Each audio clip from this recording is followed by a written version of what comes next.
Hello my dear friends, and welcome back to another Star Wars video. So, today we have a very interesting piece of news concerning Colin Trevorrow. Now that's a name I've not heard in a long time.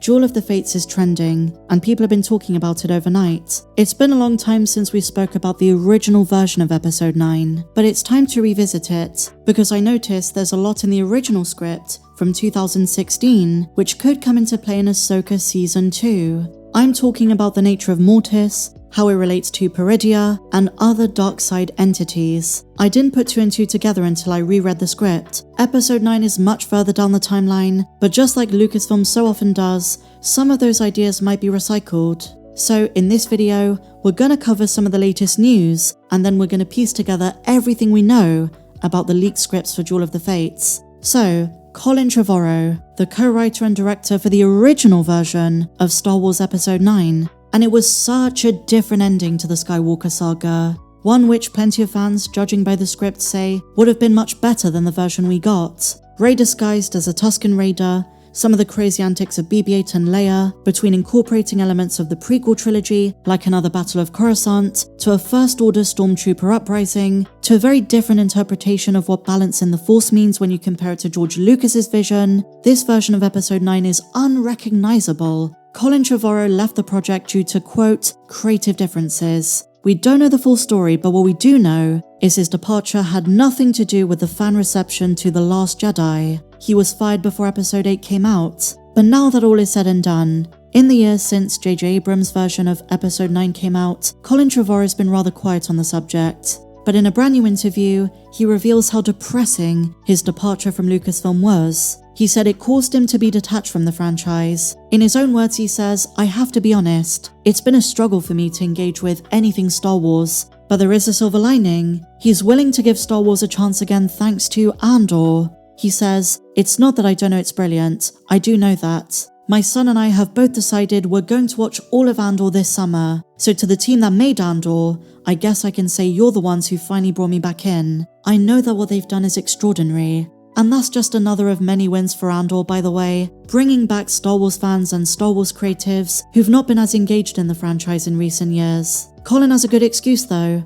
You can understand why Duel of the Fates and the way Lucasfilm let him go really put him off watching anything else that came out from the studio. And the Andor connection is rather fitting because, much like Trevorrow's script, Andor was praised for its grounded tone, mature storytelling, and emotional depth. Everything fans felt was missing from the sequel trilogy. And so in honor of Colin coming back to Star Wars, falling in love with Star Wars again, I want to revisit Duel of the Fates. In previous videos, I have compared and contrasted some of the elements that differ to The Rise of Skywalker, but why not do something different? In this down period of Star Wars content, as we wait The Mandalorian and Grogu in 2026, let's have a cinematic venture of our own. Let's experience Duel of the Fates together, all of the main plot points. Let's see how Trevorrow's script holds up in 2025. This is the version of the script dated the 16th of December 2016, just before the tragic passing of our princess, Carrie Fisher.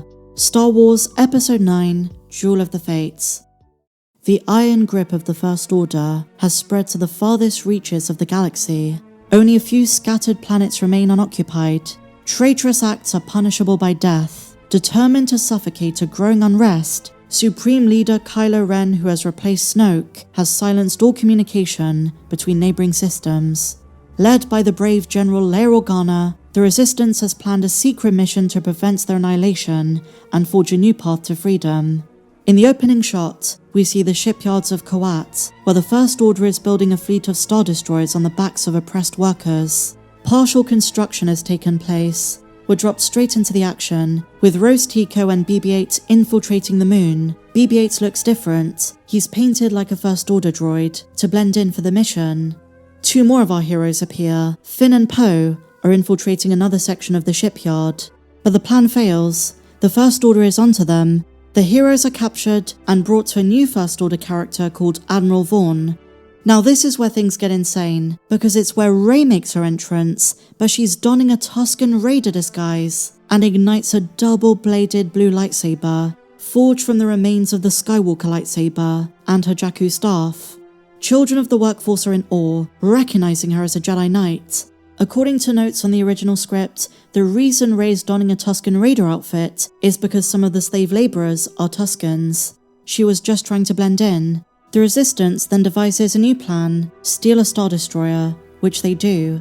As our heroes make their escape, a new ship arrives, the Knife 9. This is the ship that belongs to the Knights of Ren, and they're not happy with Admiral Vaughn's failure to capture the Resistance infiltrators. After demanding answers from him, he's murdered.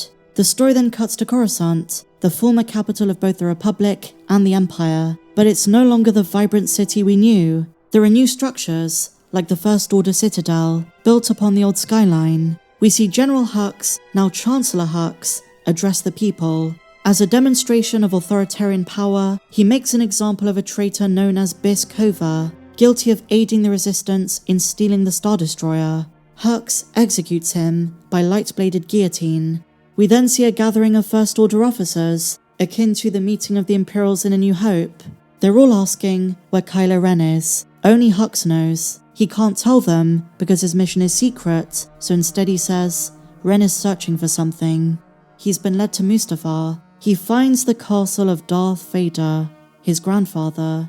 Kylo is sporting a beard and has been searching for a long time. A Darth Maul-inspired droid is his only companion, at least the only one he wants. But haunting Kylo is Luke's Force ghost, trying to convince him to return home to Leia. Kylo is quick to answer, "You're just a ghost." And in this scene, Kylo mirrors Anakin from Revenge of the Sith, telling Luke he will become more powerful than any Jedi. Inside the castle, Ren finds a Sith holocron and a message from the late Emperor Palpatine to Darth Vader. It's a message instructing Vader to take Luke to the Remnicor system, should he succeed in striking Palpatine down. There they will find Tor Valum, the Master of the Sith, who once instructed Palpatine.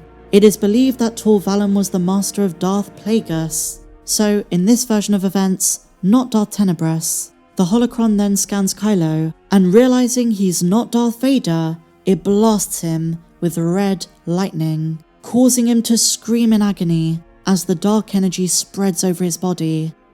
Here we cut to the Resistance base on a planet called Korolev, where Leia can feel her son's pain. Chewie and Konix are there with her and tell her the team has returned. They're all shocked when the Star Destroyer lands. Rey has mind-tricked the First Order troops on the bridge, and Leia has led them away, leading to what is described as a funny scene between Leia, Poe, and Rose, as they try to explain how they stole a Star Destroyer.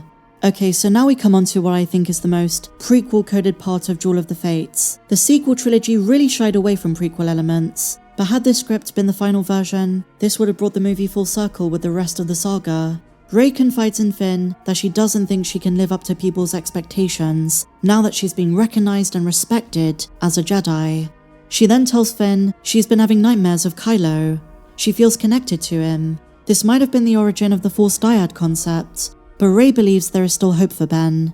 We then see Rey studying the Jedi texts that she recovered from Ahsoka, and she discovers there's a communication system from the Old Republic located under the Jedi Temple on Coruscant, connected to 50 other worlds. She believes they could use it to send a signal asking for help, a Force beacon. Finn says he doesn't think it's gonna work, but Poe reminds him that Old Republic technology is better than the junk they have today, and best of all, the First Order won't be able to block it because it predates their machinery. It's a long shot, but Rey observes hope is all they have left. Ahead of the mission, Rey continues her Jedi training. Then Luke appears, pushing her to become stronger in the Force.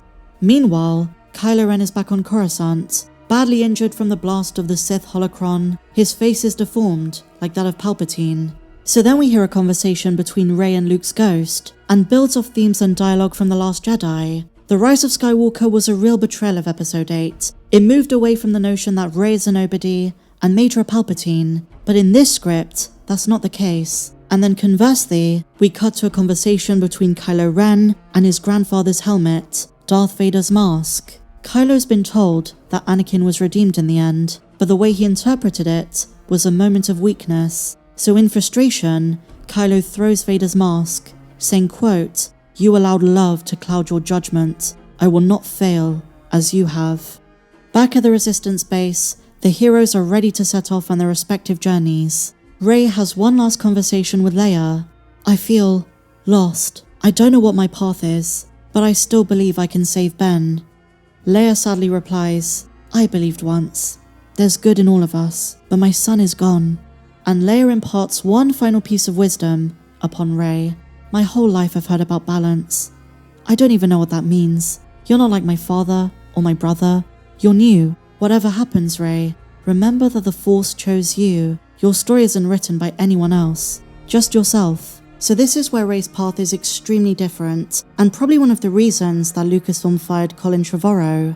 It turns out by the end of the movie, Rey's purpose is balance in the Force, but not in George Lucas's way. George said the light side itself is balance, but Colin Trevorrow thought it meant half light, half dark. So in the final act, Rey embraces both light and dark. But to be honest guys, that doesn't make much sense. It's like when some fans bring up the concept of a grey Jedi. If you follow George Lucas's philosophy, that's not a thing. So let me just fast forward through some of the plot points. The Resistance goes to Coruscant. R2 plays a message from Leia to the entire galaxy. Finn starts a stormtrooper uprising, and there's a big battle over Coruscant. Just like in The Rise of Skywalker, Lando joins in the fight, although originally he declined.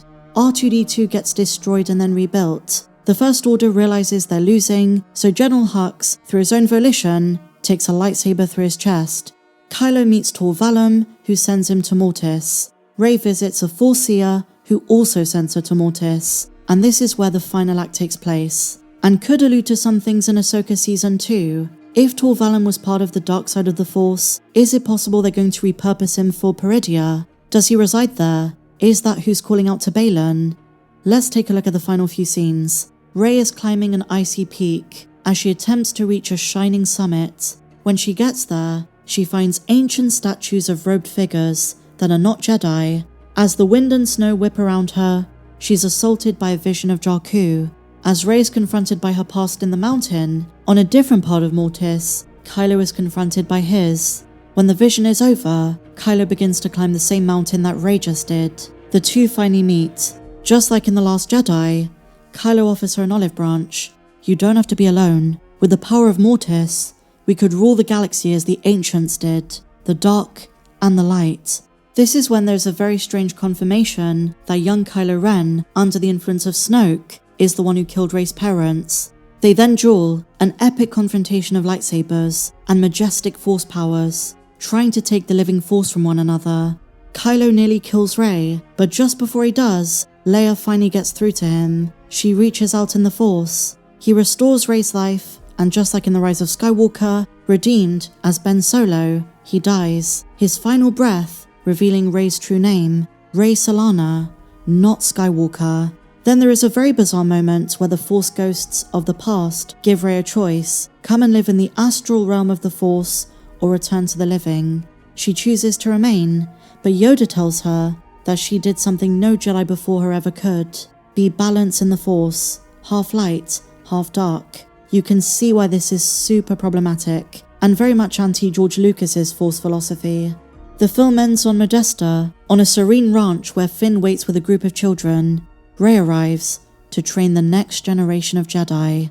So there you have it, my dear friends. A bit of a long one for this video, but that was the original version of Episode 9 that we never saw. But now I ask you, which version would you have preferred? Duel of the Fates or The Rise of Skywalker? Let me know in the comments down below. If you enjoyed this video, my dear friends, please be sure to give me a big fat thumbs up, subscribe if you're new, check me out on socials, and may the Force be with you always.